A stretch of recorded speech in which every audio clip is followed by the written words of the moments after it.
So, I'm João. I am also not a blockchain expert. I've started the presentation in English because there are some people here who prefer to not understand Portuguese. So anyway, thank you for coming and listening to the talk. This is a technical talk. I'll be focusing on some low level, not. I'll try to be not too low level, and it would be great if by the end of the talk you have like a good grasp on what the blockchain is and how it works. That's like my objective. And please don't, if you get bored or if at some time you start to get a little lost or confused, feel free to interrupt me because it's important that you don't lose the thread of the presentation.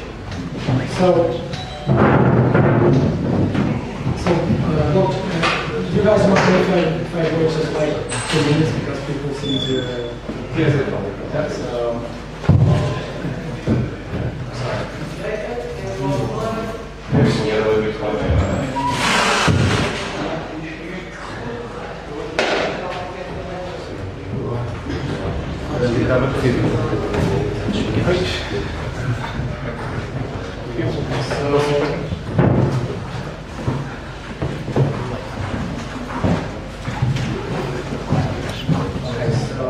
I'll start.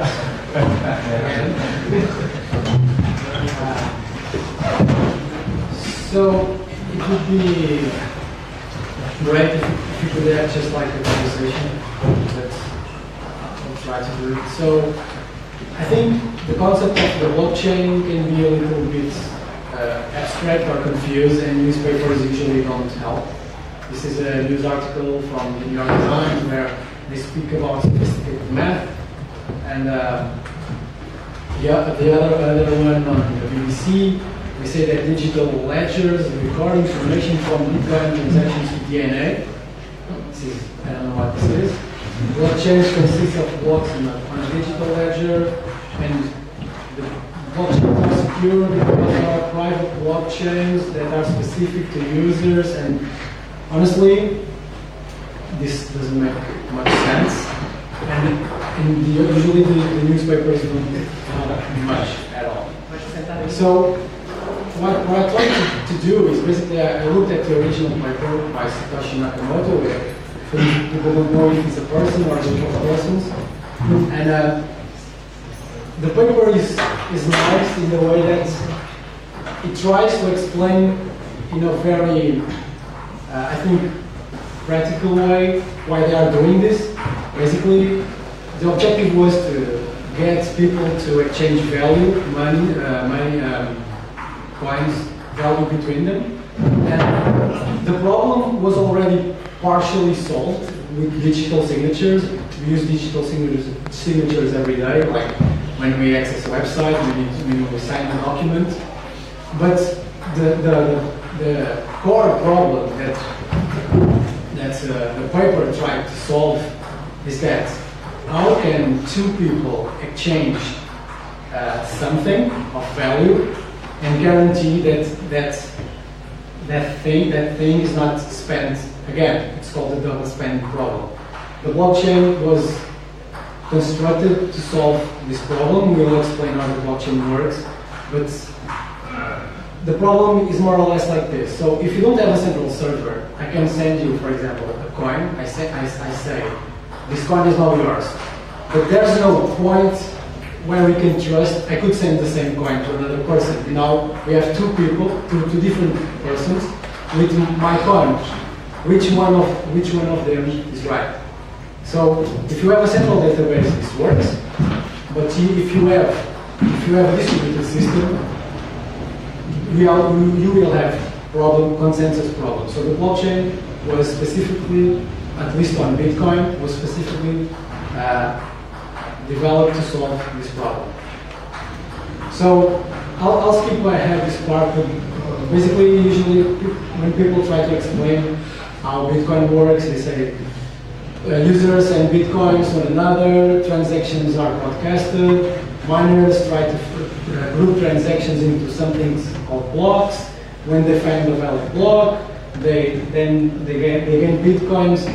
This is usually pretty abstract, like what's a valid block, what is considered a valid block, what is mining, how do the Bitcoins appear, is this safe? And I think the one good way to understand how this works is with a demo. I'm basing this part of the presentation on a tool and presentation by Anders Brownworth. It's really cool, you can check it. I forked the code, it's on GitHub, you can also check the code. And the idea is to go step by step from a hash to a blockchain to try to understand how this works. So,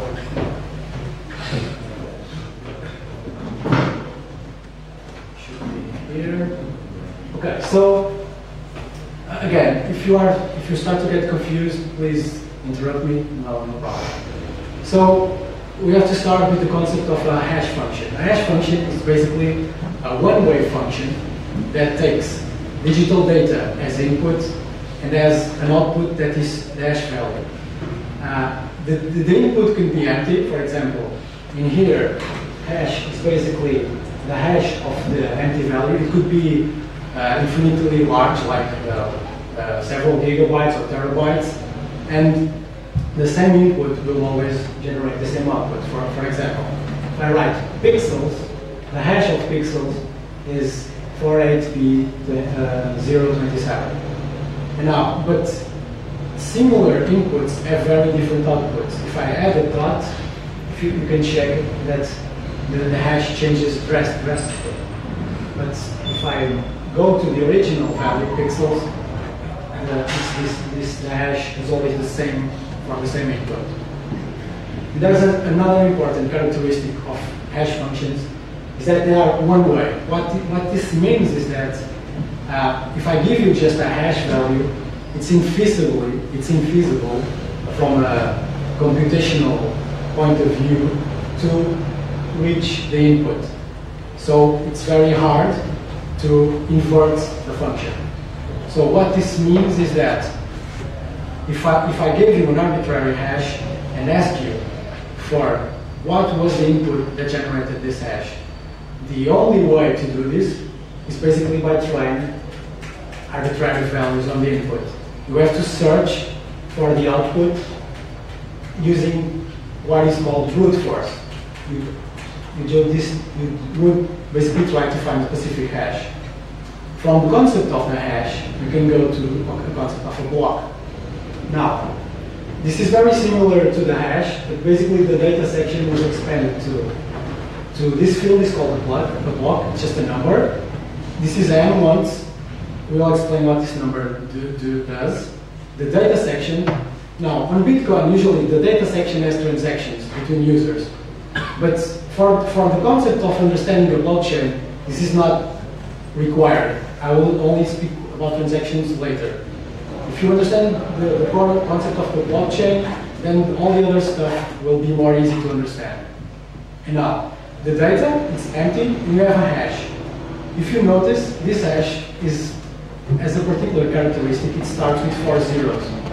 This is not very common, but what this means is that there is a rule that exists on Bitcoin and other blockchain-based protocols that in order for the block to be valid, its hash, meaning the block number, the nonce, the data components that can be transactions or other things, must start with 4 zeros. If we change something on the transaction, the hash will change. And now the hash does not start with 4 zeros. So this block is now invalid. In order to find a valid block, if you remember, in order to find a specific hash, I could use this value, the nonce that exists on the block, to basically try to change the hash of the block. So this is a very, to take me like many hours in order to find a valid block. So what this mine button does is, it will try to change the nonce. The nonce is just a counter, and we'll try to find a value. Then when we hash, number one, the nonce and for example, this text, the hash will start with 4 zeros. So my computer now is trying to mine a valid block, and it found one block. If you notice, this block starts with 4 zeros. So this may seem like a bit arbitrary, like why 4?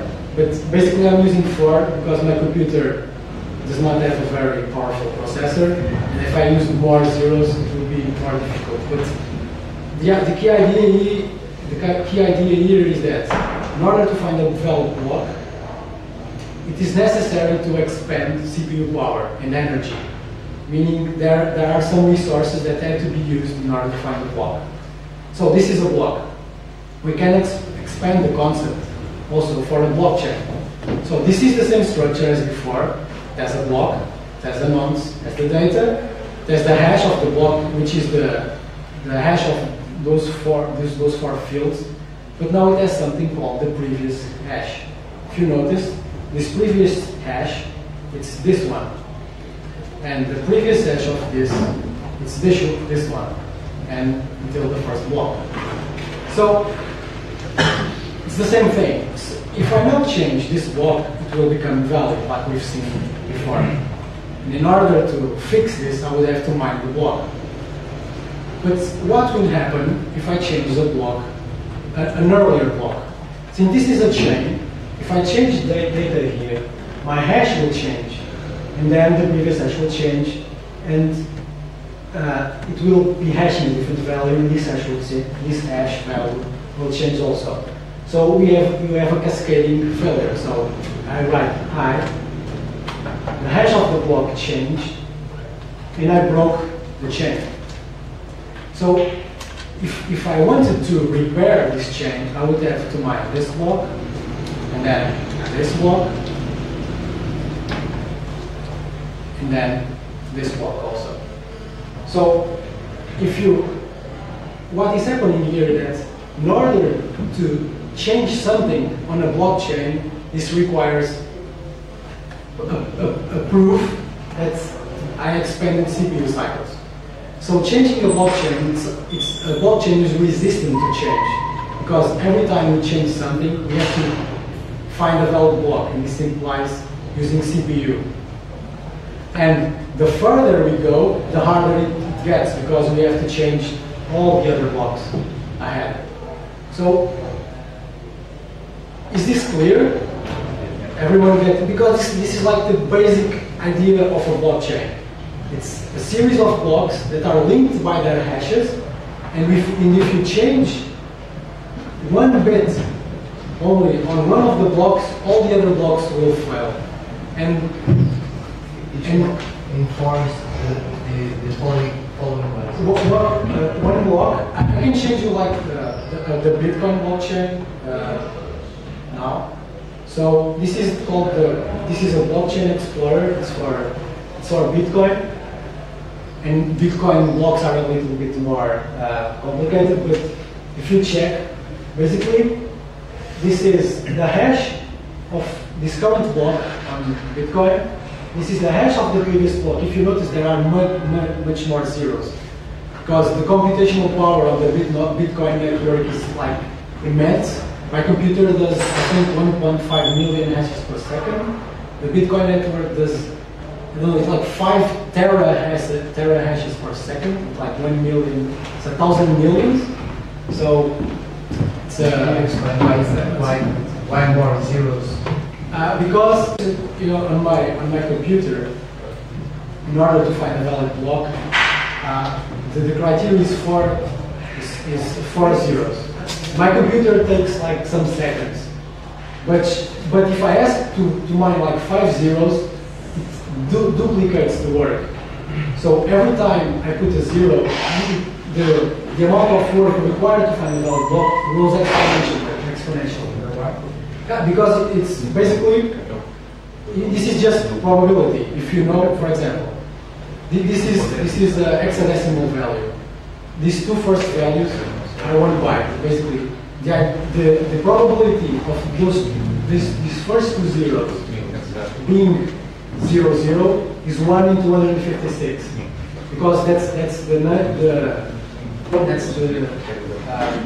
because one byte has 8 bits, and 2 to the power of 8 is 256. Now, if I put 4, it's basically 2 bytes. 2 bytes are 16 bits. It's 55,536. So it grows exponentially. On Bitcoin, since there is so much CPU power currently on the network, they require many zeros so that miners do not find blocks very quickly. I will explain how this is calculated, how this is adjusted. But this is an actual block from Bitcoin. It has an hash as the previous block, and if you notice, has these nodes. What miners do is basically these transactions is our data part. They are hashing the transactions, the nodes, and some fields of the block. And whenever the block starts with this number of zeros, the block is valid and it's entered into the network. This is like, I'm repeating myself, but this is like very, very important. The part of the blockchain in the finding valid blocks. So we could use, instead of transactions on the blockchain, I've created like this silly example using a story. So this story it starts a long time ago in a galaxy far away. Then some events happen, like an Imperial Star Destroyer boards another ship, and at some point in this story there is one character called Han that shoots another character called Guido, and then the story continues. But if this story, if someone tried to change history, for example, making Guido shot Han first, this would require remining the blockchain. And if the difficulty is high enough, as it is on the Bitcoin network, one single miner could not remind the blockchain. And this is why. So I'm mining the blockchain. Now, this is just a singular blockchain. It's not very useful because it's a copy. So what Bitcoin does and what many blockchain protocols do is they distribute the blockchain. So there are many nodes with a copy of the blockchain. With a copy of the blockchain. And there are two very important rules in order for this for this to work. No pressure. Yeah, no. So, and the two rules are the blockchain must be growing continuously. So this blockchain here has 5 blocks, but on an actual network, the miner should be working on blocks 6 now. We should be trying to find the next block. And the other rule is that whoever has the longest blockchain wins, is the source of the truth. So, for example, imagine this stupid example. Someone tries to change history, making Guido shoot Han first. So, a malicious actor is assuming that he has sufficient hash power to even do this, because a single user, it's very difficult to mine a valid block. Usually there are mining pools, but imagine that he has sufficient hash power, and he starts to mine this block number 4. But don't forget that the rest of the network is already mining block number 6. So when he mines block number 4, assuming he has the same amount of hash power, he will be mining block number 5, but the network will be mining block number 7. So this is why the blockchain is resistant to change, because every time that someone does change something on a blockchain, in order for it to become valid, you have to compute a valid block again. And you will basically be getting behind. It will be a race between you and the majority of the network that it's legitimate, that it's not malicious. So, so this is the fundamentals of the blockchain. We have the blocks. In order for a block to be valid, it has to start with a certain number of zeros. It's linked with the previous block in order to make the chain. And data can be anything. On Bitcoin, it's transactions. But on our example, it's basically a story. And changing history becomes hard. And if we go back to the original paper, to the original Bitcoin paper, when he was trying to solve the double spending problem. Do you remember the double spending problem? Like giving a coin to person A and giving a coin to person B.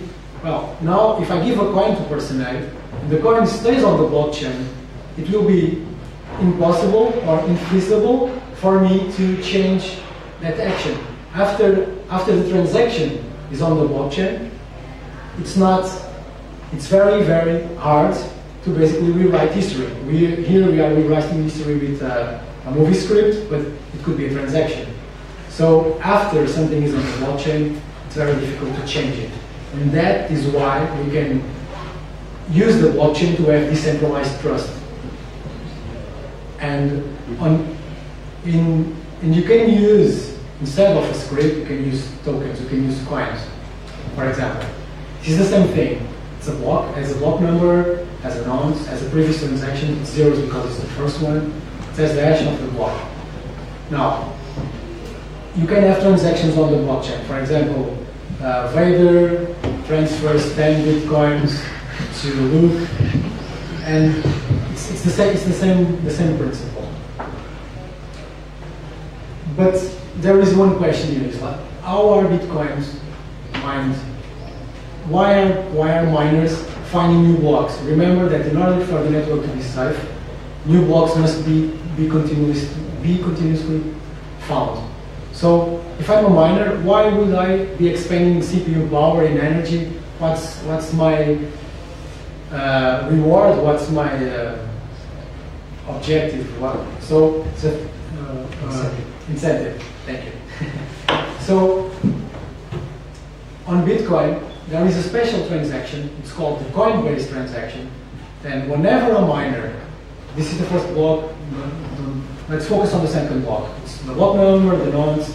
This was the data part. Now it's transactions. Whenever a miner finds a valid block, there is a special transaction in where the miner sends some bitcoins to himself. So if I'm a miner and I find a valid block, I gain new bitcoins. I also gain transaction fees, but it's not really important now. And I've messed up. I'm looking at this, but initially I had like 100 bitcoins, and the idea was to Vader would start to exchange bitcoins from himself to other people, and then but this does not add up. Like 10 and 20 and 15 and 15 is not. It's more than. So in order for this to be valid, it could be something like this. So 60, isn't it? Sorry? It's 60, isn't it? 60? 60? The sum of the transactions. No, but you can have more than so. It just has to be more than what's being transferred. I have another question. The hash is a result of those the nonce, the Coinbase, and everything that is here. It's the data block. Now it's this. So everything that is here.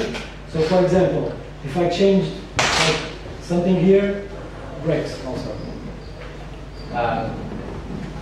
But now this miner, which is called Vader, it will bring balance to the blockchain. So And the thing, now we can transmit bitcoins to other people, and that is how bitcoins enter the system, and how they are mined. So now I've broken the blockchain, I have to mine it again, but this is how Bitcoin works. I can show it again, probably it will make more sense. So we have the hash, you have the previous block, you have the nonce, we have these transactions. So you see this no inputs newly generated coin. This is the coin-based transaction.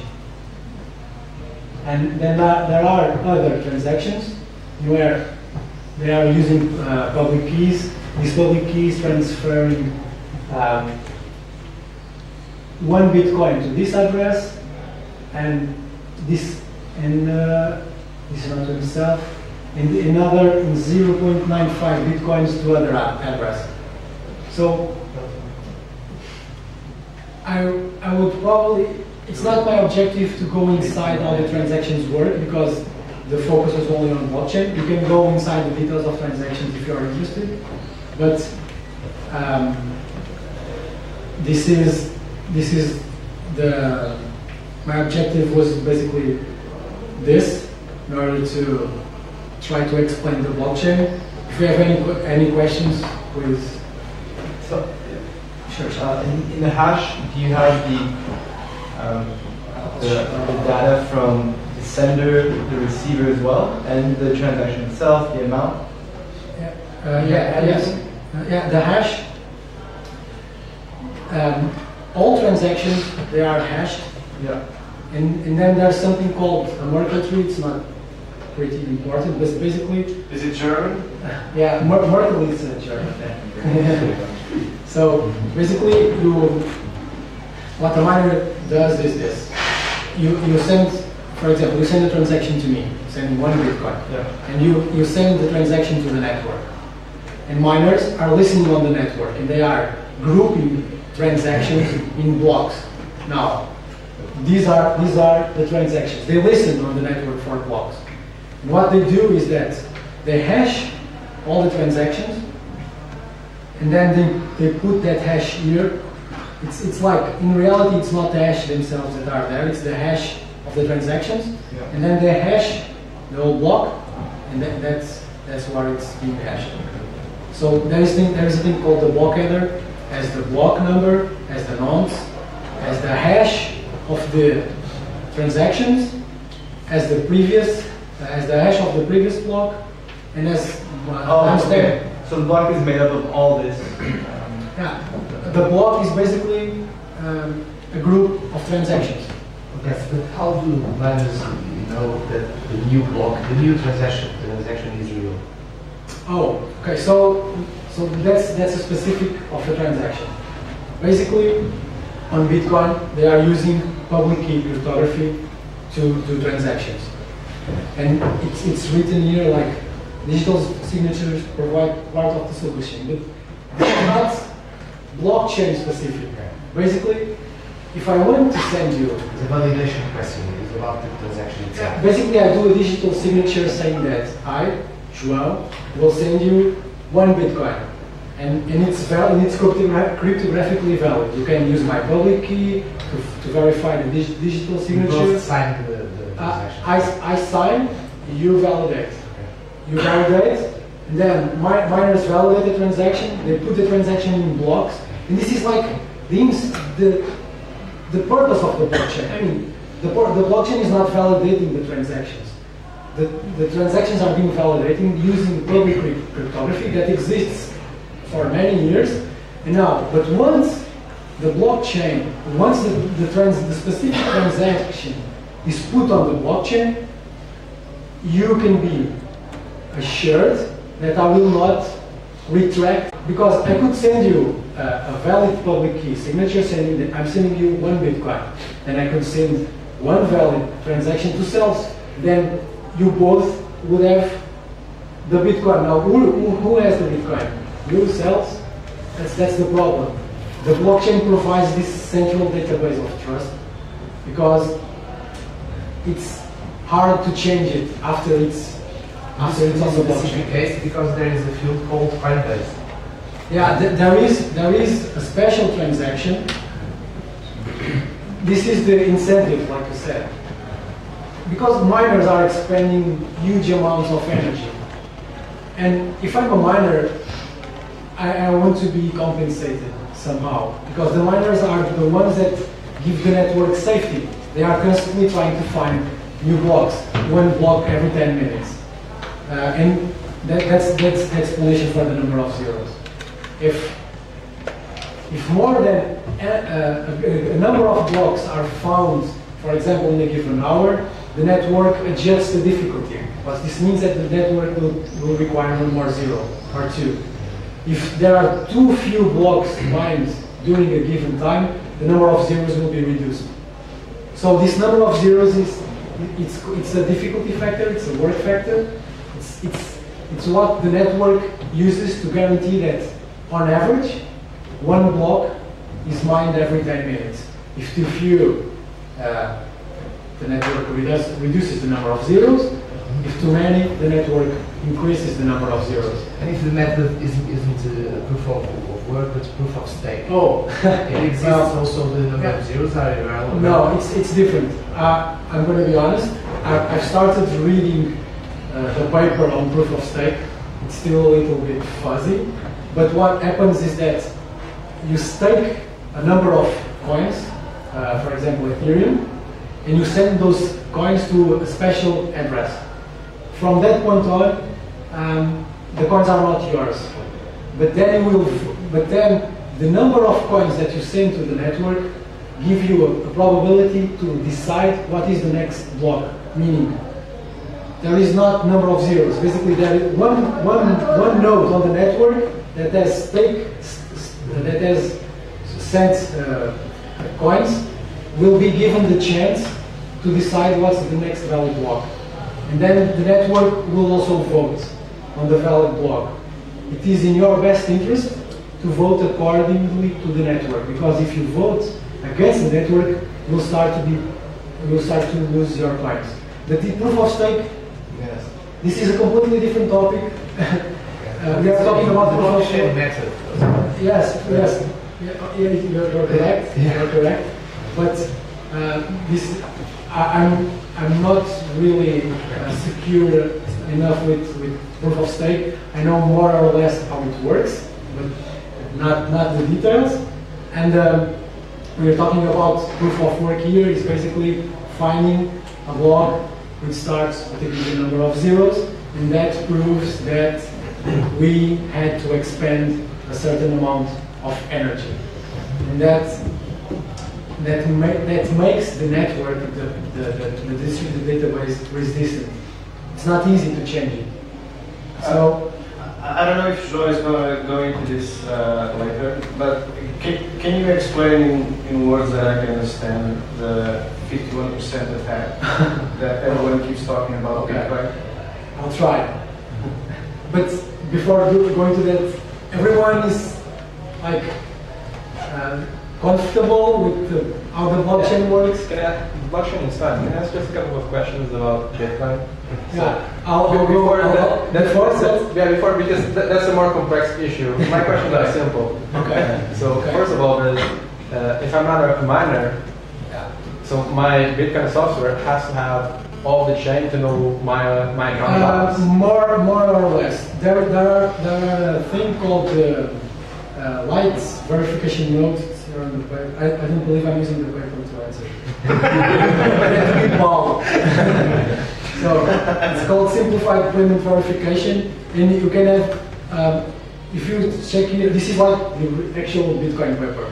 This is the block header. It has the previous hash, the nonce, and the Merkle root. Merkle root is the hash of a tree of the hashes of the transactions. Okay. And with this, you can download only the required transactions. That affect my And the block header is like, I don't know, 200 bytes or 80 bytes. And with no then it has the hash. So you must have the full blockchain, but not the full blockchain and the full transactions. Okay. I think I'm not sure, but I think it's that. Okay. And the second question, okay, I think I get it. But the second question is, if I make a transaction and say I send you a Bitcoin and Soft sends another Bitcoin, I only have one Bitcoin. Who is validating that I have enough balance to do both of these transactions? Okay, good question.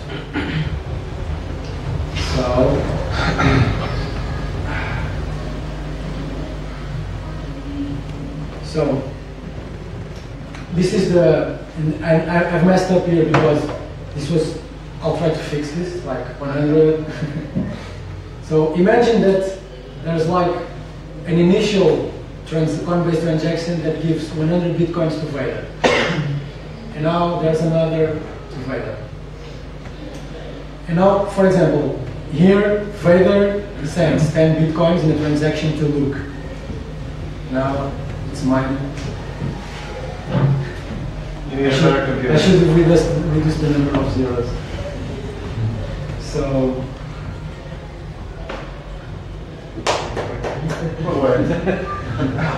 okay, so now Luke, it's not here, so we'll try like Leia. Vader transfers 15 Bitcoins to Leia, Leia transfers 10 Bitcoins to Obi-Wan, right? So in order to validate this, every transaction always have to reference the previous transaction. So we go through the blockchain, and for example, this transaction will mention this one, and you'll see that Leia is transferring 10 Bitcoins to Obi-Wan. So, but Leia received 15 Bitcoins from Vader, so the balance is positive. And there's another thing. When you do a transaction, you have to expend all the coins. For example, if you want to send me 10 Bitcoins, but you receive the previous transaction of 15, we'll send me one transaction with 10, and another transaction to you with 5. It's like you cannot cut a bill. Okay. It's the same thing. You have to have a change. Yeah, but still, who is validating that? I mean, are the miners? Oh, and the nodes. I mean, the node, you broadcast the transaction to the network, and the nodes start doing ECDSA, public key validations of the transactions, and they validate, and then they broadcast them, and all these transactions are cryptographically validated. Yeah, but if I'm a malicious user and I try to send... you try to send two transactions at the same time. Yeah, and the signature is valid because I'm the one signing. The thing is, if they are both at the same time on the mempool, it's a place where transactions are, it's like an intermediate space where they are not confirmed. Yeah. If you can check the mempool and see that are conflicting transactions and basically drop them, there's like this huge list that miners have to do, like transaction. So, but it is the miners who do this. There is like a checklist, a huge checklist. I don't know where it is now, but we have to check if there are not two conflicting transactions. They will ensure that those two transactions will not get on the blockchain. If they are on the same miner, they will be dropped, but you could do other things. You will send one transaction to one miner and the other transaction to the other miner. Right. And try to get them on the blockchain. But only one miner will get the block on the blockchain. So, final question. So this means that a transaction in Bitcoin always encompasses the amount of time of mining the next blockchain. Is that it? Yeah, for example. If I send something to sell, so he only has that money until that blockchain is added to the block is added to the blockchain. In reality, what happens is that when you send the transaction to sales, and then the transaction will be put on the blockchain, and then for safety, you should wait 5 more confirmations. Meaning, you should only accept the payment after it's, for example, here. You should not accept a payment here, because there could be forks. And there could be some attacks, like a 51% attack and other things. So you should wait that the transaction is sufficiently propagated and solidified on the blockchain. Because you'll be exposing yourself to the transaction being invalidated and so instant payments are out the door, right? Not currently on Bitcoin. Instant payments, it's not like the best way to do it. They are working on things called the Lightning Network and SegWit, but it's basically off-chain solutions that will then do some calculations and put the results on the chain. But right now, if you want to be really safe, you could wait until like an hour. If you want to be really safe. Okay, cool. So I have a question. older blocks are more safe somehow. Sorry? Older blocks are more safe somehow. Exactly. Older blocks are, they do some calculations, and the oldest the block, the hardest is to basically remine. So it's somehow, I don't know how to say in English, intuitive. I don't know, it's like, if you have the same, imagine that you have the same amount of power as all the network. If you're trying to find blocks here, you can keep up with it. But if you try to find blocks here, you always be behind. Even if you have the same amount, like you find blocks at the same rate. They find 6, you find 3. They find 7, you find 4. So you won't be able to catch up with the network. This is why this is trusted. So the 51% attack. Sorry. Okay. So imagine this scenario. If it takes more than 30 minutes. No. I'll try to do like in 1 minute, but it's a challenge. So imagine that Paul is trying to scam you. He sends a transaction, 1 Bitcoin, to you and sends it to a valid miner. So the miner would put something like here, like Paul to sells.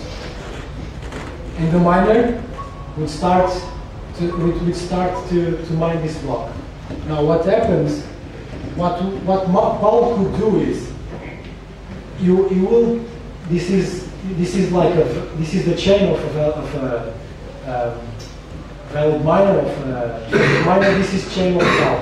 At the same time, Paul will send a Bitcoin to himself and starts to mine the chain at the same time. So both of you would find the block 5-5, and then 6-6, and then 7-7, and eventually Paul would find block 8 before the rest of the network, and would present all of his alternative chain as valid.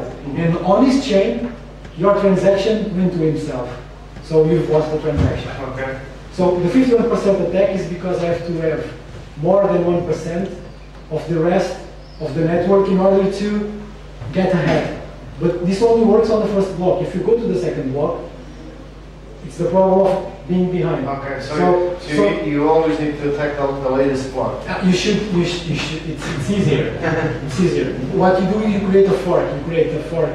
You develop And then it transaction. becomes the valid fork for the whole network. Exactly. If you can, since one of the rules of Bitcoin and usually blockchain-based stuff is that the chain with the most proof of work, let's call it longest, more or less, it's the valid one. Since Paul was in parallel mining an alternate blockchain, as soon as he's ahead, he can show to the rest of the network, and the network will accept that blockchain as valid.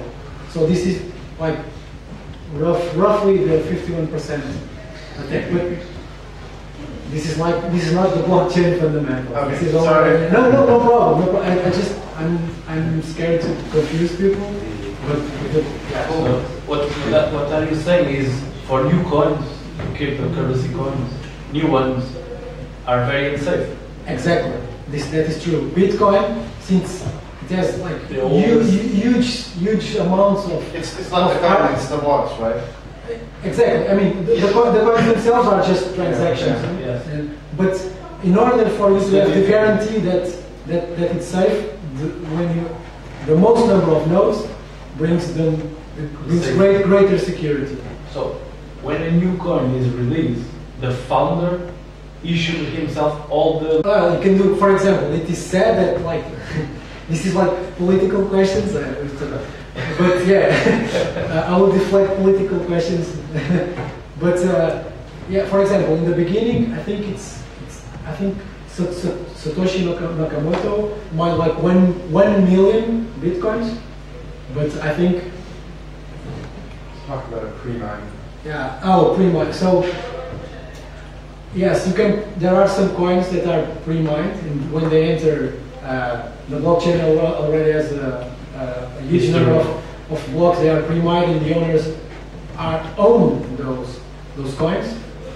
And yes, that's some people say that is a scam. So they're trying to inflate the value. Convince people to put Yes. real money for the new coin. Yeah, but I don't know. I'm not an economist, so I don't know. Yet. But yeah, you could argue that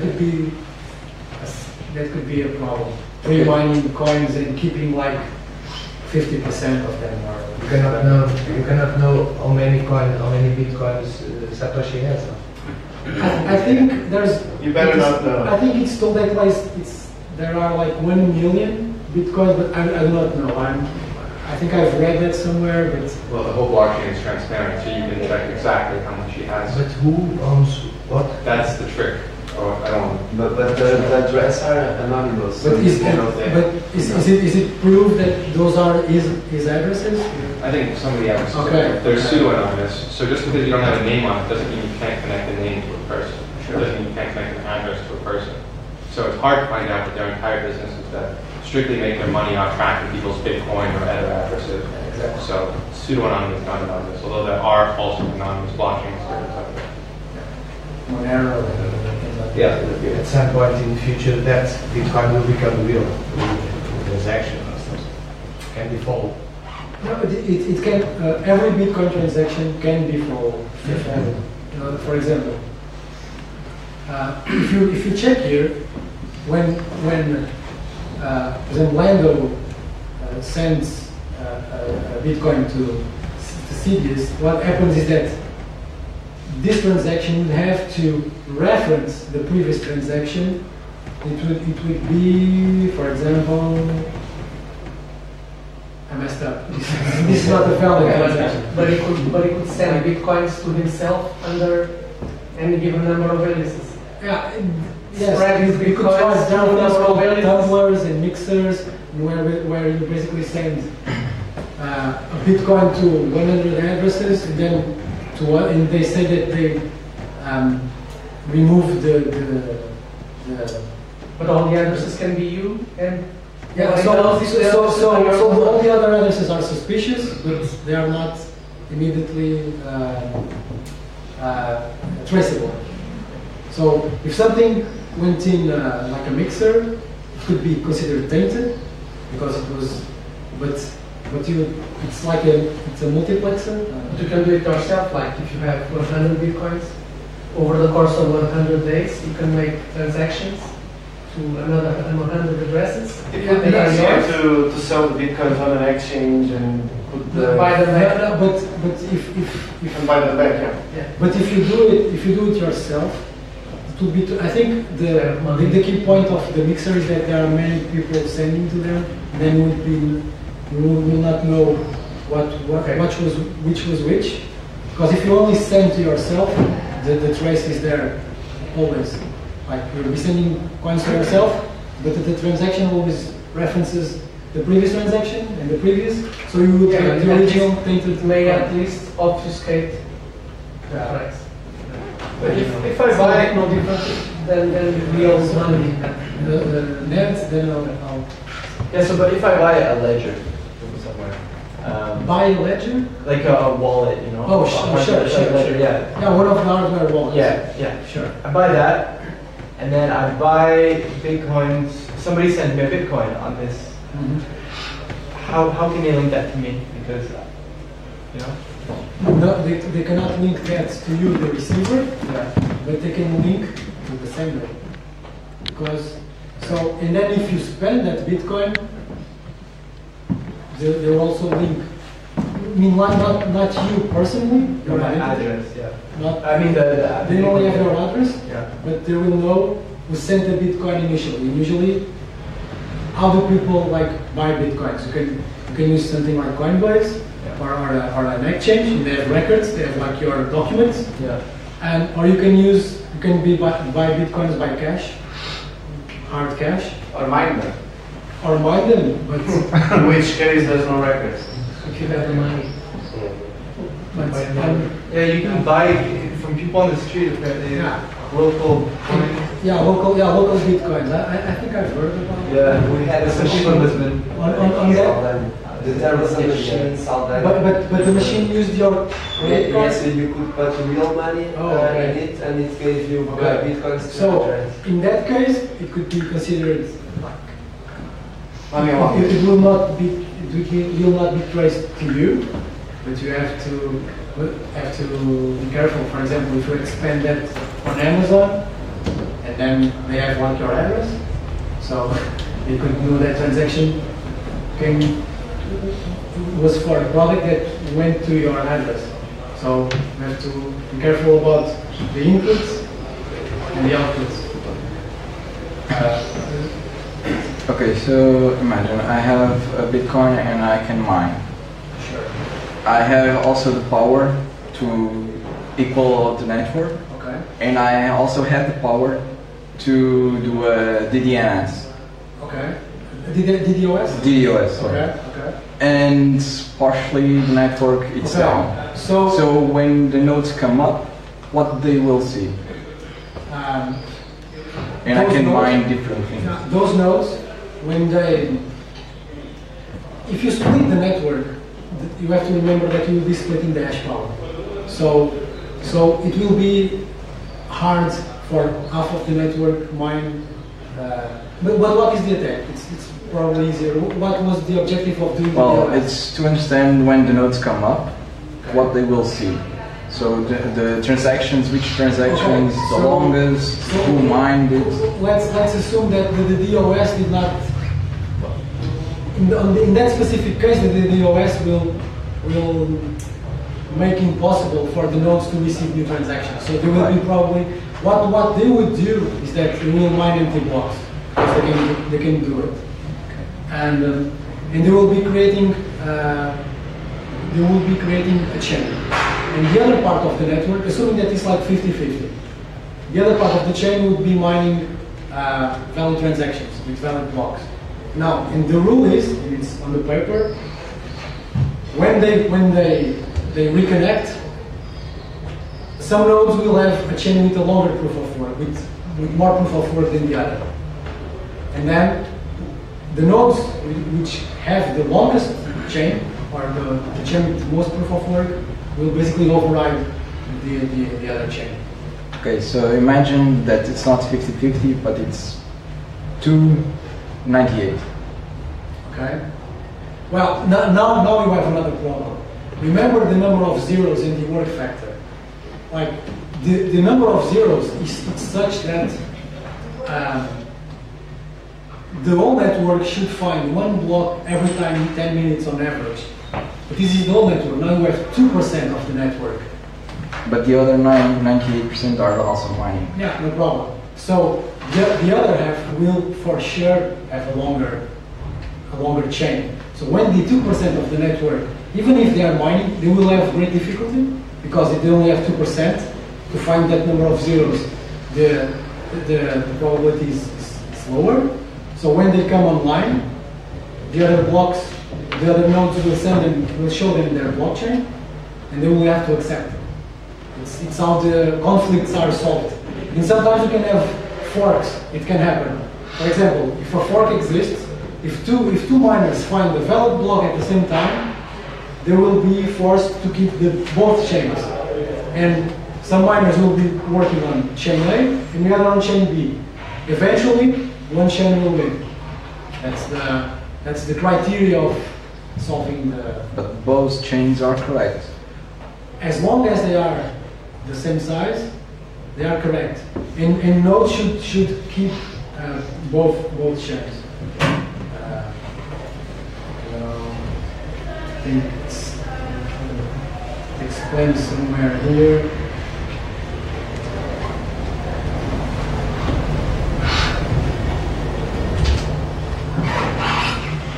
I guess the mining power kind of always guarantees that That's not the, So, but in this case, it's not even an issue, right? Like 98% of the network is mining like it will be for sure the legitimate blockchain. It will be weird if you are working with the other blockchain. It will be very weird because one block will not take like 10 minutes. It will take much longer. Probably the network will not even be the 2% of the network will not be able to find a block. It will basically stop. They will be trying to find other blocks. even if in the 2% of the network, if the 2% of the network contains most of the mining power that used to exist in the when we speak about 2% of the network, we are speaking about 2% of the hash power. It's not a question of numbers of nodes. It's a question. When we speak of about 2%, 51%, it's not numbers of nodes. It's the amount of hash power. But even if you split the network in 2% of nodes for one side and the other 98% the other side, assuming the 2% of nodes have greater hash power than all the rest of the network, so all the miners join and split the network, it will still be secure because the reduced hashing power of the 98% would make it much easier to mine blocks and much harder. What you are describing a monopoly on Bitcoin, right? Because 2% have 98% of the hash power. So, but also 90% of transactions. Exactly. So how do the network and each of the nodes agree on the number of zeros? So could I just set the number of zeros to 1 and just mine more? So there's an algorithm on the software that's running on all the nodes, and we are also assuming that on the miners. And I think it's every 4,026 or 1,024 blocks. They basically do an average. The nodes calculate the average number of blocks that were found every 10 minutes, and basically they are all running the same algorithm. And miners, basically we are assuming that the majority of the miners is legitimate, because some miners could be trying to use less zeros, but the majority will basically reject that number of zeros. So they do the calculations. You assume that they are legitimate, then they all adjust.